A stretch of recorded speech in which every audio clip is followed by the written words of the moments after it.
کل میں ایک دن کے لیے اسلام آباد میں تھا اور مجھے بار بار لوگ کہی جائیں کہ جناب حکومت بدل رہی ہے، حکومت جا رہی ہے، حکومت کے دن تھوڑے رہ گئے ہیں۔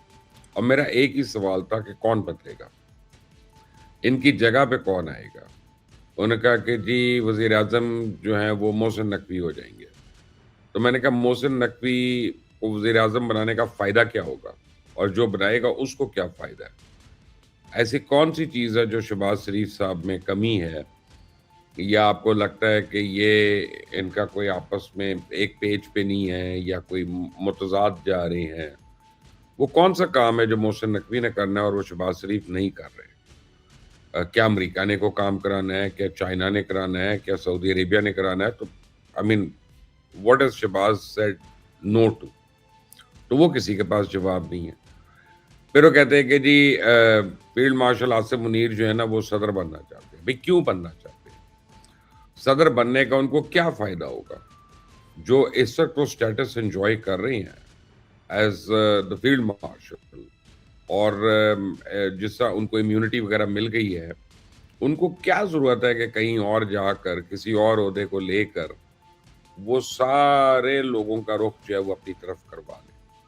تو مجھے یہ بات سمجھ میں نہیں آتی ہیں، یہ چیزیں جو ہیں یہ ایک فارغ دماغ کی نشانی ہے۔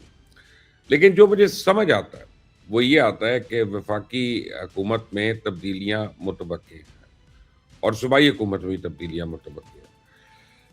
وہ کیوں ہیں وہ بھی میں آپ کو بتاؤں گا۔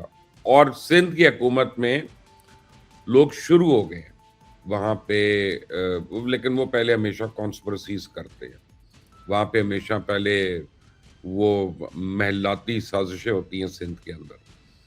بہرحال کمنگ بیک ٹو دس، کیا وزراء میں رد و بدل ہو سکتا ہے؟ ہو سکتا ہے۔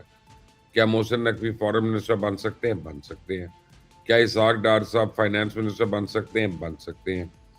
کیا اورنگزیب صاحب فائنانس منسٹری سے نکل کے کسی اور منسٹری میں جا سکتے ہیں؟ تو بہت مشکل ہے، وہ نہیں جا سکتے، ان کا بہت مشکل ہے۔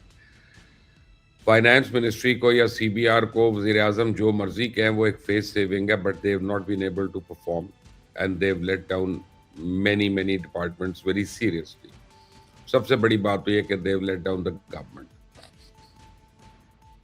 تو وزراء کے پورٹ فولیوز میں ضرور رد بدل ہو سکتا ہے، وزراء کی اتھارٹیز میں ضرور رد و بدل ہو سکتا ہے، لیکن کئی ایسے وزراء ہیں کہ جو اپنی لاسٹ اننگز کھیل رہے ہیں، یعنی جو عمریں ہو چکی ہیں ہم لوگوں کی، وہ اس حساب سے اگر آپ دیکھتے ہیں کہ ہر باری الیکشن میں جانا، لڑنا، جیتنا، پارلیمنٹ میں آنا، پھر وزیر بننا، اب وہ میرا خیال ہے کہ ان کے شاید وہ والے عزائم نہ رہیں۔ تو اگر اب ان میں سے کسی کو بدلا یا آگے پیچھے کیا تو وہ سیاست سے ہی کنارہ کش ہوں گے، وہ ادھر ادھر نہیں جائیں گے۔ تو کابینہ میں یقیناً تبدیلیاں ہو سکتی ہیں، کوئی ڈپارٹمنٹل چینجز بھی ہو سکتی ہیں۔ یہ ڈپارٹمنٹل چینجز بڑی اہم ہیں۔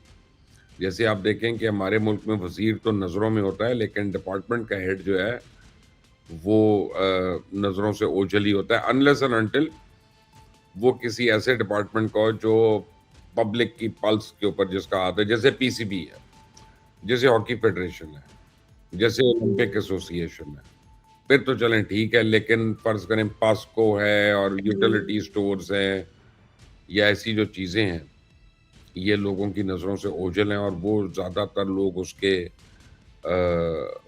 آپ سمجھیں کہ کوشش کر رہے ہوتے ہیں کہ ہمیں اس ٹائپ کے عہدے ملیں، بورڈ میں آ جائیں، لیسکو کے بورڈ میں آ جائیں، فیسکو کے بورڈ میں آ جائیں، کیسکو کے بورڈ میں آ جائیں، یہ لوگوں کو سوئی گیس کے بورڈ میں آ جائیں، یہ لوگوں کی زیادہ خواہشات رہتی ہیں اس طرح کی مراد لینا۔ بٹ اینی وے پنجاب میں کافی ڈیولپمنٹ ہو رہی ہے۔ پنجاب میں ایک تو لڑائی سامنے آئی نظر ملک محمد احمد خان کی اور کچھ وزراء کی ایک متنازع بل کے اوپر، جو اپیرنٹلی پاس ہو گیا تھا اور پھر روک دیا گیا، اس کو ڈیفر کر دیا گیا۔ بٹ تھینکفلی پنجاب گورنمنٹ نے یہ کہا ہے کہ اس میں رد و بدل ہوگا اور اس میں تبدیلیاں ہوں گی، اور وہ جو چیزیں جن کے اوپر لوگ اعتراض کر رہے تھے ان کو مد نظر رکھ کے اس کو ایڈریس کیا جائے گا، ری وزٹ کیا جائے گا، which is very important. Peoples Party کو زوم بڑا ہے اپنی گورننس کے اوپر۔ پیپلز پارٹی کو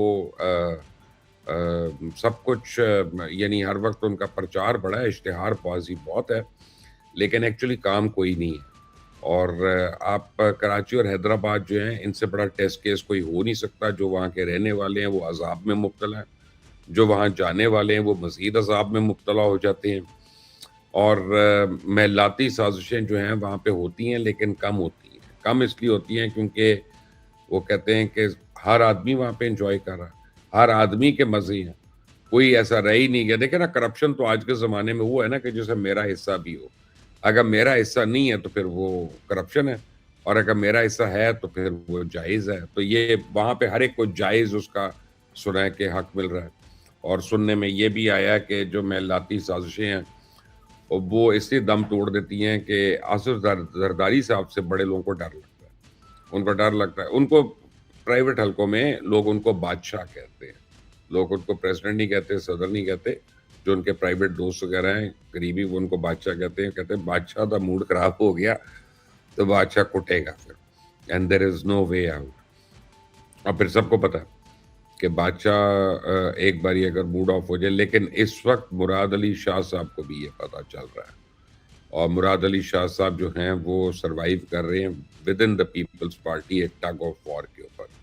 ورنہ مراد علی شاہ کے خلاف اس وقت 3 کینڈیڈیٹس جو ہیں پیپلز پارٹی کے، وہ بھرپور طریقے سے اپنی جو ہے سروسز اور خدمات جو ہیں وہ آفر کر رہے ہیں، اور وہ یہ بتا رہے ہیں کہ کس طرح آپ اگر ہمیں بنا دیتے ہیں تو اس کا اور زیادہ فائدہ ہوگا۔